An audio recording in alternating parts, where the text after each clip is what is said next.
Hey, Jim Vanosky with Manufacturing Talks. I've said it many times and I'm going to continue saying it over and over again. If you are in manufacturing and you are not actively working to ensure reliable and affordable energy sources for your business, you're not doing your job. Now, I know you need education around that. So, toward that end, I've got an excellent educator on the electrical systems and energy generation. His name is Dr. Lars Schernikau, and he is here to talk about his book, an excellent source for that education. So he's going to be with us here in just a minute on Manufacturing Talks. Stay tuned.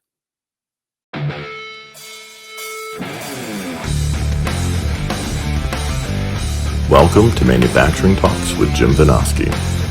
Industry has a million cool stories, and Jim talks to the movers and shakers who are making them happen.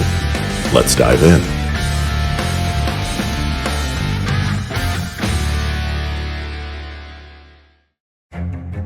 PYS Media, your digital media relations agency. Public relations, website design, digital marketing. You get found by the customers and talent who need your solutions. You get media placements in top publications, the best job candidates coming to your website, a digital presence that gets you found by the right people. Call 616-298-8798 to get started today.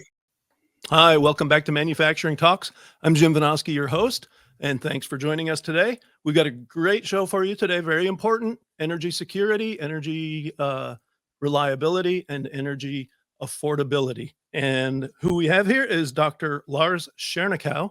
He is an energy economist. He is a commodities trader. He's an entrepreneur, and he is the author of this book, which I just finished not too long ago, The Unpopular Truth About Electricity and the Future of Energy. Welcome, Lars. Thank you very much, Jim. Pleasure to be here. Greetings Pleasure to the to US. have you here. Yeah, thanks for joining us. Before we jump into the very important subject of electricity and energy economics, why don't you tell us about yourself? Where are you from? How you got doing what you're doing? Thank you. Yeah, so I grew up in Berlin in East Germany, actually, a few years ago, I guess. And I was lucky enough to spend a significant amount of my time in the US. I studied in the US and I also worked in the US, but also in Europe. I worked at BCG, the Boston Consulting Group, in management consulting, strategy consulting. And then I joined our family business in commodity trading about 20 years ago, which has been absolutely incredible, which takes me basically globally to the world, to Asia, Africa, Americas, Europe. We trade commodities everywhere. And I see a multitude of elements of the whole supply chain when it comes to energy and actually materials, raw materials, as well down to the actual final product. Yep. So and then a few years ago, probably 10 years ago, I started to become more interested in the subject of electricity, specifically in energy. So I've always been in commodities. I've written books on commodities and coal in the past because our products that we handle is a large part coal. But coal is a key element in that supply for energy and electricity specifically. And understanding that next part then became important, became personal passion, a private passion of mine, to really understand what the future of energy is. Excellent. And so obviously all your very detailed learning about that world and about the economics involved led you and Professor William Smith to write this very important book. What was it specifically that prompted you to go through all the hard work of putting that together? To be honest,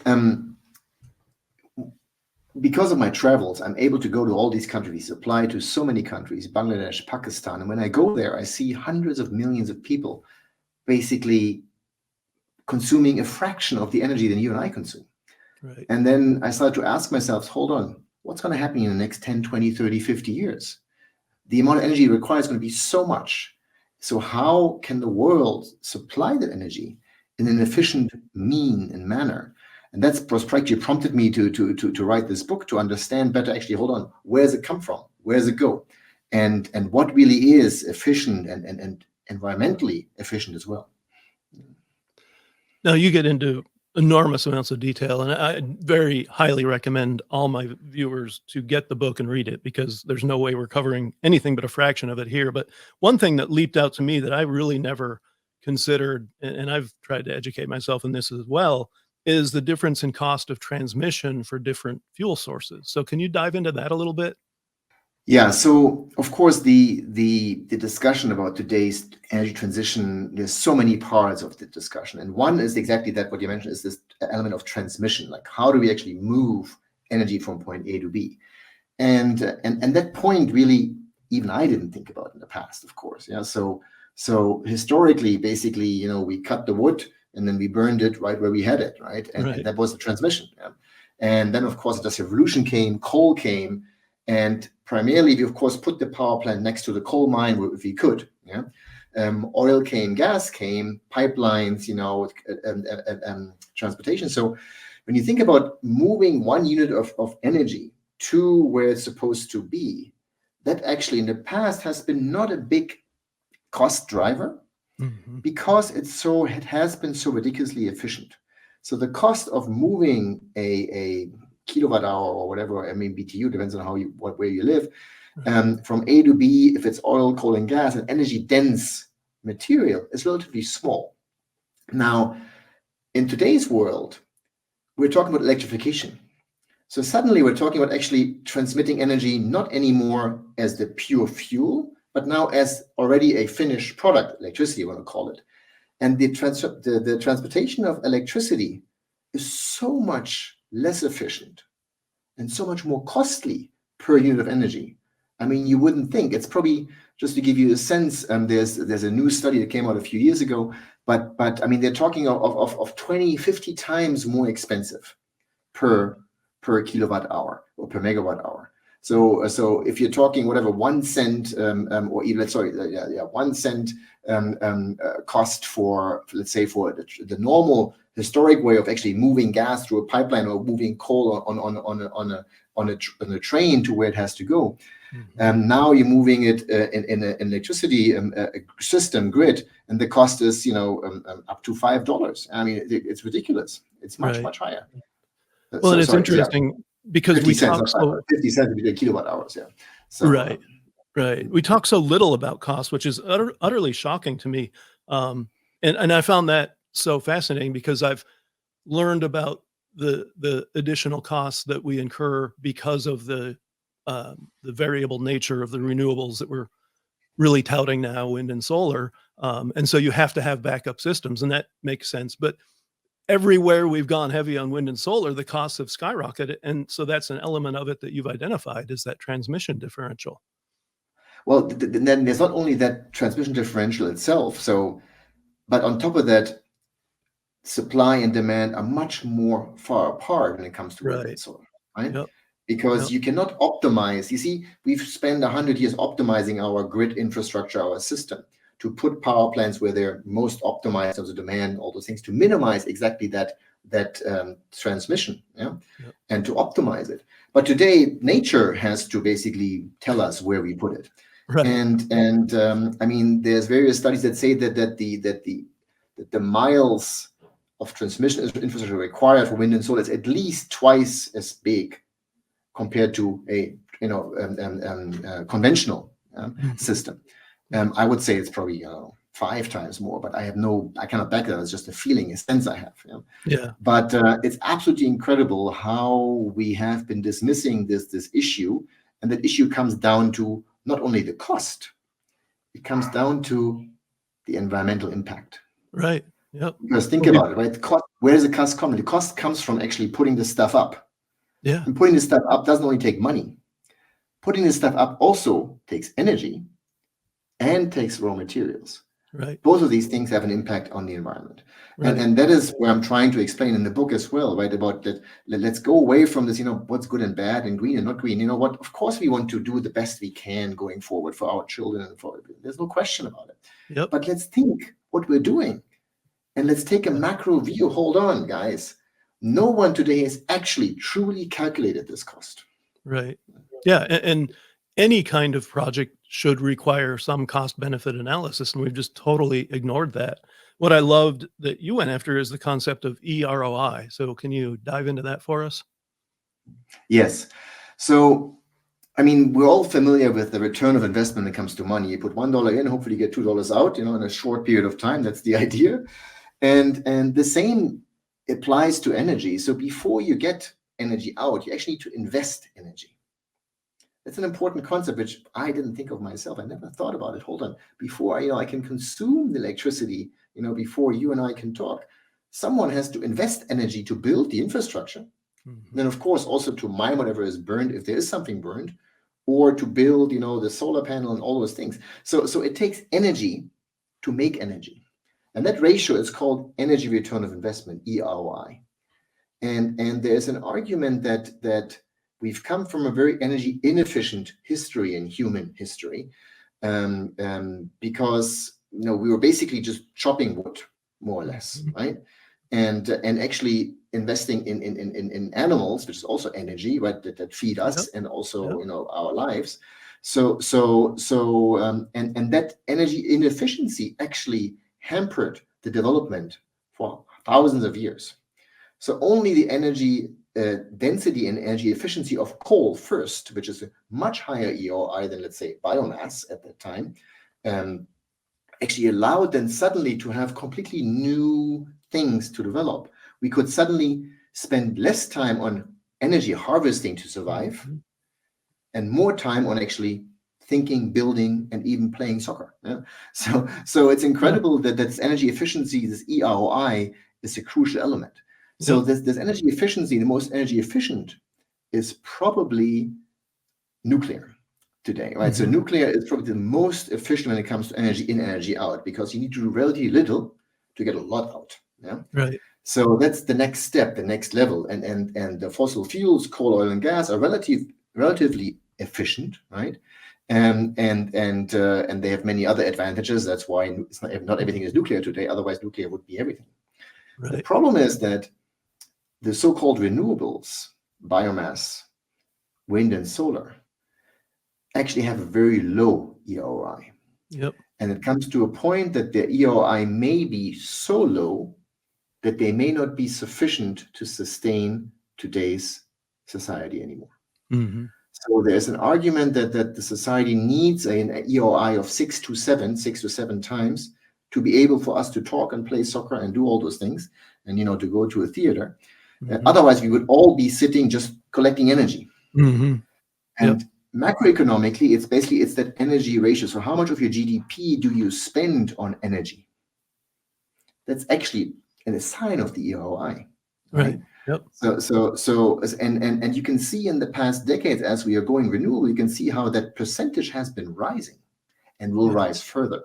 So that's a sign of the energy inefficiency of so-called renewables. Yep. Yeah, and so it's taking developed nations backwards. Meanwhile, you pointed out there are all these areas of the world that are very underdeveloped and want to get to where we are. And for them to get there fastest, they're going to maximize their eROI, right? Well, they have to, right? I mean, you again, when you are in these developing nations, as I mentioned before, but even India, I mean, it's developed, but there's still much to go, right? Yeah. And I mean, that's why India is record coal consumer. I mean, 1 billion tons. Yeah. That's why China is consuming 3.5 billion tons of coal. That's why Bangladesh has doubled its coal use in the last year alone. That's why Indonesia is increasing its coal use, right? I mean, all these nations are using what's energy efficient, affordable, and reliable, right? And the concept of environmental protection is a very, very important one, actually positive one of this entire debate we've been having in the past decade. But the fact is, you cannot be environmentally efficient first. You have to go in order. The first order is you need to have something reliable to deal with. Once you have achieved reliability, you can start to look at economics, make it economically viable. And once you have something reliable that's economically viable, then you can start to optimize the environmental efficiency. You see, you cannot start here and then go backwards, which somehow, I don't know, we're trying to do in a way. And some of these developing nations, they are very early on. they don't even have the reliable access to electricity yet. Right. Yeah. They certainly And don't have it affordable. it's to me so arrogant and hubristic of the Western nations to be trying to dictate to people trying to develop to a fraction of where we are on consumption, and we're trying to tell them to do this very unreliable and non-cost effective way to get there. Yes, no, it's true, and I mean, the key issue for me is people talk about the transition and to something better and cheaper and all those things, and of course we want that, Yeah. right? Yeah.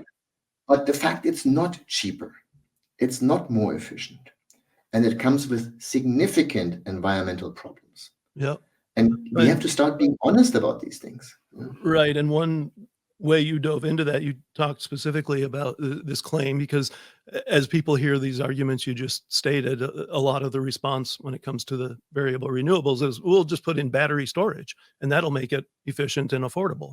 And you say no in the book. So tell us why that is. So, I mean, once you have accepted that wind and solar are actually the most expensive way of generating electricity, and that has to do with energy density, by the way. The main reason is there's two reasons: energy density and intermittency, right? Yep. So energy density means that per square meter, despite the sun being free, there's only so much sun coming down to you or to me, depending on where you are in the world. The same with wind, right? So per square meter, there's only so much wind you can actually extract. It's called wind extraction rate. So energy density is very, very low. That means you have to build up a huge amount of infrastructure to get it to harvest that energy, that so-called free renewable energy. And then once you have harvested, then you need to have infrastructure to actually bring it to where you need to consume it. Mm-hmm. So wind and solar and biomass on their own, biomass is a bit of a different story, but on their own are energy inefficient. So that you have to accept. And because of that, they are more expensive.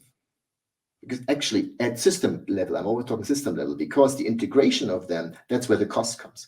Even though the marginal cost per additional kilowatt hour on my roof is free, basically, right? If one more hour of sunshine, I get a couple of kilowatt hours extra, so it's free. Yeah, you're right, but it's not free. Now, the reason why we're talking about storage is, well, multifold, but the main reason is, how do we overcome this intermittency issue? Right. This unpredictability of wind and solar, because fact is we do not know, right? When the sun comes, except at night doesn't come. That we do know always. Yep. Yeah? Right. So now, in order to overcome this intermittence, we've been thinking about storage in a much more than we used to. Storage is always important, but this grid scale storage. Now, what does storage do? Storage does not actually give me energy, right? Storage actually is there to overcome this intermittency issue. The storage needs to be charged, and then it will be discharged whenever you need it. Mm-hmm. But as per the laws of energy, we all understand that comes as an energy cost. That means you actually lose energy. In this process, you lose energy. So what does storage do? It only increases the cost further. Yep. So I'm saying that wind and solar on their own are not viable because of the energy density issues and the intermittency issues, because of the raw material inefficiencies, the amount you need, because of the energy inefficiencies, because of the recycling issues, right? And because of the short lifetime, but actually all falls into it. Right. So they themselves are inefficient. Yep. So what will storage do? It will make it even more inefficient. It will make it more expensive, right? You have overcome the intermittency issue at a big cost. Right. But in fact, you have not overcome the intermittency issue, because you need to think storage has different kinds of it. There's short, medium, and long duration energy storage.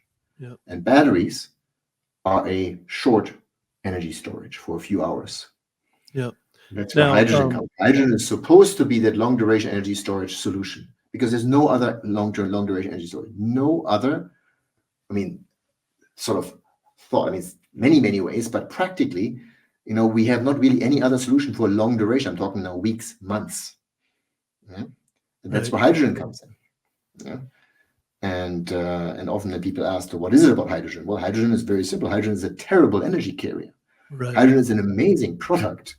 Yeah. And the NASA flew to the moon to space with the shuttles using hydrogen, liquid hydrogen. Mm-hmm. But talking about NASA, NASA itself, from buying liquid hydrogen to consuming liquid hydrogen, they lost 50%. Yep. That's how thin, right, hydrogen is. It dissipates, Yeah. right? And it actually it goes into pipelines. It embrittles steel. Yep. It's Yeah. explosive.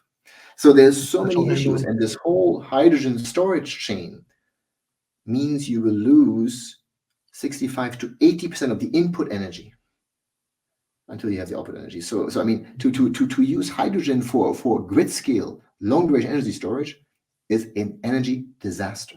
Yep. Yeah. At a Well, time and when it we're goes short of back to energy. your argument too. You're looking at these things in isolation, and they're not affordable already. Combining them doesn't make them any more affordable. And you're throwing away useful energy, Mm-hmm. Yep. right? Yeah. So Back to your I eROI mean, discussion. think about how often you will use the storage. Of course, you will use the storage only really when it's needed. Actually, first you charge your Tesla directly before you do anything else with it. Only when your Tesla is charged already, then will you charge the battery or the hydrogen. You call charge it, right? Whatever. Yep. So the asset utilization of your storage system is very low. And what does asset utilization mean? It means you actually use the equipment which you have built with energy and commodity, steel and aluminum, all those things. You use them less. What does it do? That cost goes up. Yep. So this macro view, this total system view, completely changes, actually the understanding. Because one fundamental thing we have been promised all along is that this transition will reduce cost of energy. We will save billions, trillions, BBC says. Trillions we will save. Yeah. It's not true. Yeah, the numbers definitely don't add up. For sure. And so to kind of flip things on their head here, not only are you not buying these arguments for all the supposed solutions, in the book, you say there's actually a need for a substantial increase in investment in oil and gas. So tell us why you think that. So the book is called The Unpopular Truth About Electricity and the Future of Energy. So of course, I'm also thinking as a macroeconomist, I'm thinking about, okay, what is the long-term future of energy? So I do believe we will wean off fossil fuels in the long term. Yep. Not for climate reasons, but actually for energy density and for availability reasons and for all those things. Because I think we will need so much more energy in the future that we have to think, and we will think of smarter ways to generate electricity and to produce energy, if you want to call it. Yeah. So that future, I've come to the conclusion, cannot be wind and solar. Despite the vast availability of wind and solar out there, it's so dispersed, not dense enough. Actually, it's intermittent, so it cannot be the solution. So now, knowing that, now you think, okay, what can be the solution, right? So the solution, in my view, will be a combination of the nuclear force, fusion, fission, right? I also think the geothermal, there's so much energy within our planet. Yep. I don't know yet how we get it out there efficiently, but I think there might be ways in the future. Yep. So that's the second. The third one probably is there's so much energy outside of our planet. In the universe. If we find a way to harvest that energy from outside our planet, which yes would include solar energy, but not in the way you think about it today. So that is probably the future. And then the fourth one is always, if a little green man comes and throws us a stone, something completely unknown. You have to be, you don't know what you don't know, right? So, whatever comes, it's like, oh my God, we discovered something we have never thought of. So these are really the four. We sure shouldn't be banking on that right now, though, right? No, you can never bank on it, but it might be, right? So, yeah. And when I look at scientific development, I am so sure that within 100 years we found that future of energy. I'm not worried about it. I call this the next energy revolution. Yeah. So I'm sure we will have found this in 150 years. Yeah? But until we have found it, what do we logically have to do? We have to logically invest in what we have, right, to make it more efficient, economically efficient and environmentally efficient. Yep. Only through investment can we do this. And until we have found a solution, the energy demand will grow so much that we actually need to not only make it more efficient, but we also need to add more. Right. So, and if we don't do this, if we do not invest in what gives us, and today our total energy comes 80% coal, oil, and gas. 80%. Okay. Electricity alone, coal and gas, 60%. if we do not invest in them very, very quickly, we are running, or we're already in the era of energy crisis, whatever you want to call it. I mean, we are in an era of energy shortages, and that's going to get only worse. And this energy shortages, this decade where we're in, and will get worse in the next 7-8 years, that energy shortage has such dramatic implications on industrial and human development that I get scared, honestly scared. Yeah, me because too. I see when I travel to these countries in Africa and Asia, the poor nations, I see what it means not to have reliable energy available to myself. Mm-hmm. And I see that lifespan reduces when you have less energy available. Yep. Because for us to live longer or live long requires, energy around us, buildings, infrastructure, hospitals. I mean, products that keep us healthy, water, right? I mean, sewage, I mean, all those things, it's all about energy. So if we do not do this investment very, very soon, we are causing a humanitarian crisis that I'm really, really concerned about. And that's where the future of energy comes in. And that's where I try to make people at least think about these things. People don't have to agree with everything I say, but at least think about this. And you forget it when you're sitting in your nice office and in the West, and when I travel in Switzerland or in the US. But when you go to these countries and you see what it means to live like we in the US or Europe lived 150 years ago, right? It's incredible. Yeah. Well, and that's part of the problem is we don't see it. Now, that being said, though, we do have some kind of, what I call them canary in the coal mine examples. And you're from Germany and you're right next door in Switzerland now, but Germany's kind of showing us the results of where we're headed right now, aren't they? And that's what I don't get. I mean, Germans used to be or are, thinkers, right? I mean, they've thought of things, they've developed, they're smart people, and Germany has completely misunderstood energy policy. Mm-hmm. So Germany has basically closed down nuclear. It's closing down coal. It banked on gas as a transitional fuel, which was from Russia, which is now a problem as well. Yep. And they've put all their money into wind and solar. And what they have done after 20 years of the so-called energy transition or Energiewende in Germany, 20 years, probably $1 trillion of taxpayers' money for one country, consuming 2% of global electricity, 1 trillion. They have now managed to triple their installed capacity with wind and solar. I mean, gigawatts and gigawatts. When you drive through Germany, you see all these, these wind farms. Mm-hmm. They have now been able to replace 1/3 of the electricity generation with wind and solar, 1/3. But Germany's not growing, don't forget. It's actually going down. Yeah. And they've managed to replace 6% of their primary energy. So Germany today relies to 80% on coal, oil, and gas. Yeah. The same 80% than 20 years ago. Yeah. So and at the same time, Germany is deindustrializing. Because the cost of energy is the highest. Big thing I talk about. I'm here in the manufacturing world talking about manufacturing. That's the reality. Is they're when I speak to the Mittelstand, these SMUs and the medium-sized companies in Germany and also Switzerland, they don't know. Lars, I don't know what to do. I cannot invest. I don't know where energy is going to come from. I don't know how much it's going to cost me. Right. So I have no energy security. So I cannot practically invest my or my shareholders' money into putting an energy intensive or an industrial operation into this country. I have to go somewhere else. I have no choice. And I just read the news today, and another 150-year-old glass manufacturer is going bankrupt.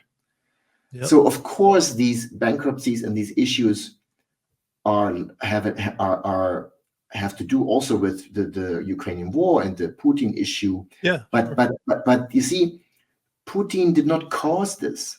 Putin just made it faster, right? Because this was going to come anyways. Yeah. So it is. I mean, Germany is the perfect example how not to do it. Right. And I think and I see when I travel around the world that actually countries and companies are waking up. I think so. Yeah. So they are waking up, but I still see somehow this in the boardrooms of big companies, in political rooms, even universities, in the school, my children's schools. It's like, no, you can't talk about this. Yeah, very People much are waking so. up, but they're yet not ready to talk about this because it's so political, it's so left and right and green and not green. It's not, right? This is existence, this is our development now. And Right. what are we actually, are we trying to save a tree at the cost of human life? Yeah. I mean, does it come down And the to reality is we're not saving a tree. We're not even in your saving book. the tree. The We're not environmental even story saving isn't the even tree. correct. Right? So no, it's a very interesting discussion, and that's why I call it the unpopular truth. And of course, I mean, I haven't invented the truth, but you have many amazing people also join you on your podcast, and I think you've had some of these discussions, and many of them come down to similar issues. And I mean, look at the world of manufacturing, which is heavy industry, which is energy intensive, which is the basis, the fundamental basis of everything we consume, where we sit, how we live, all those things, right? Then it's time for those industries to start to stand up. First, to educate themselves, which we're trying to do here as well. First, to educate themselves about actually what it means to have sustainable energy. And secondly, then, if we do what we do, what impact will that have, not only on my own organization, but also on the industrial base as a whole, right? Because I can tell you one thing, I know someone who's laughing, which is China. That's right. And next is India, right? Yeah. So I mean, those nations, when it comes to energy, are doing the right thing. They're doing many things that are not right, but we're all doing things that are not right. So this also has a geopolitical impact, as we're actually basically accelerating the shift, the strengths of those Eastern nations. We're weakening ourselves. Right? While the US is actually in a much better position than Europe. The US has a fundamental energy basis. Yeah, it has for now. coal and gas and oil in the ground. Yep. Okay. So what you're not doing is you're not investing in your infrastructure, in your pipelines, in transmission grids, all those things, and you're also you stop to invest in the coal and the oil and the gas. So it's I mean, just recently Biden said, okay, I'll stop LNG export terminal, new one, because of of methane, all those things. I mean, there's a certain truth in this, because the fact is that LNG is probably less climate friendly than coal, if one were honest about it. I've written peer-reviewed papers on this. But that's not the question. We need everything we can get at the lowest cost with minimal environmental impact. Yeah, and that LNG is going to come from somewhere. If it's not coming from the U.S., it's coming from our geopolitical opponents, really.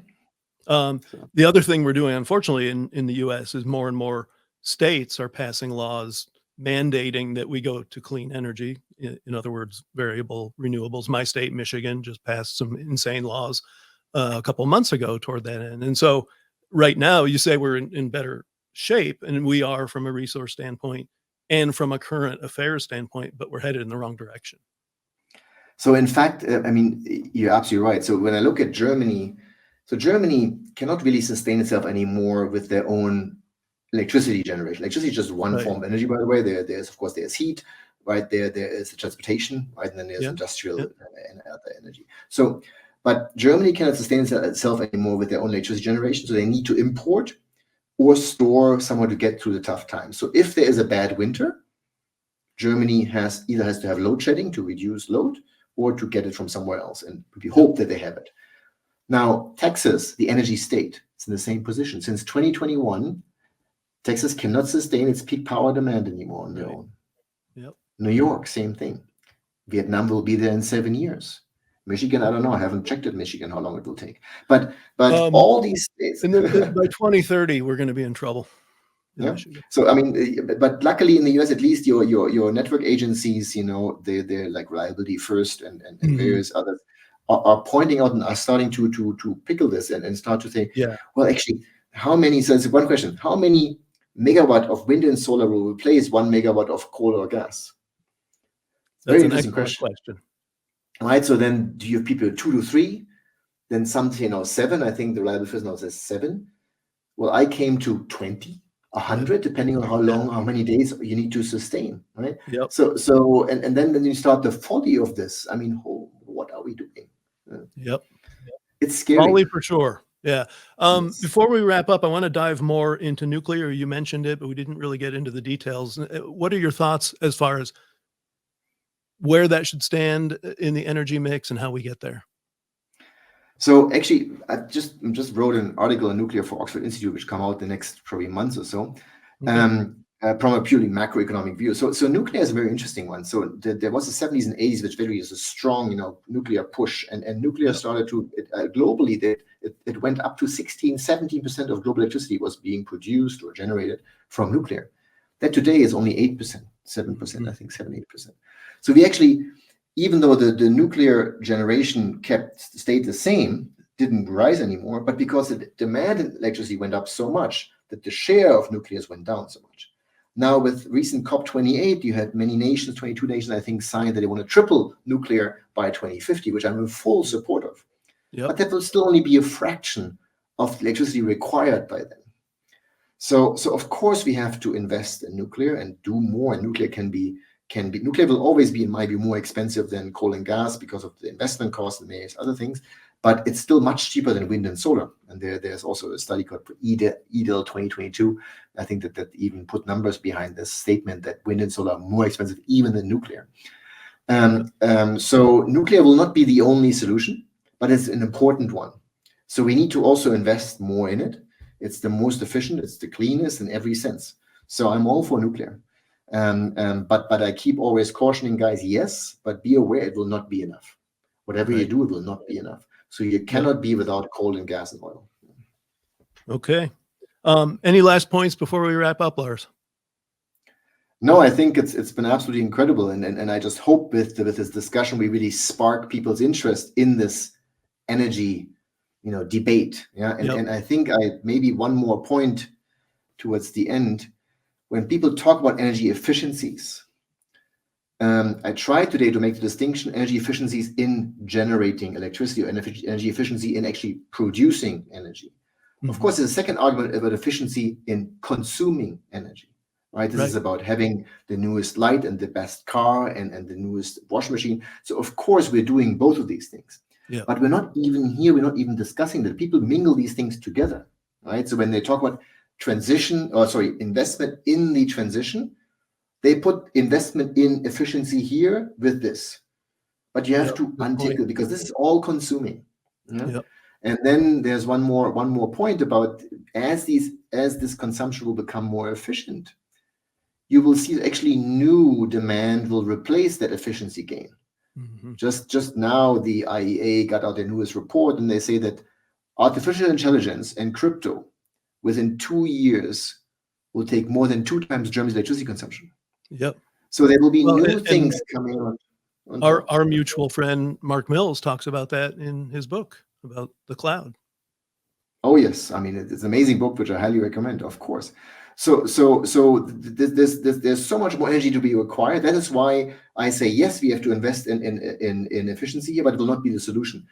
What will be the solution is investment in this efficiency here and additional here, because there's so much more demand to come.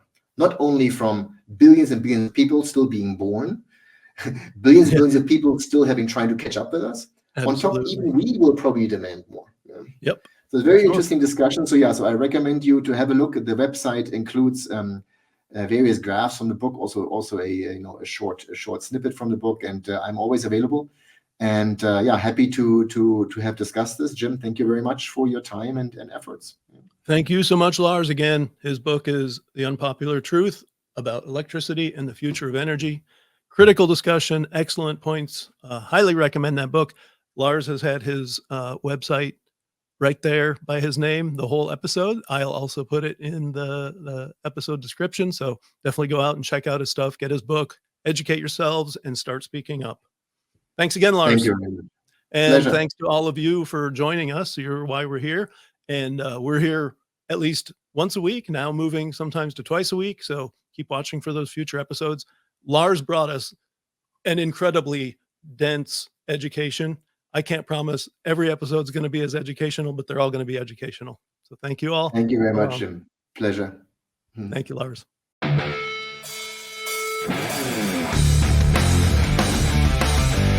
Thanks for tuning in to Manufacturing Talks with Jim Vinoski. Watch for new episodes dropping every Tuesday. And don't forget to like, share, comment, and subscribe.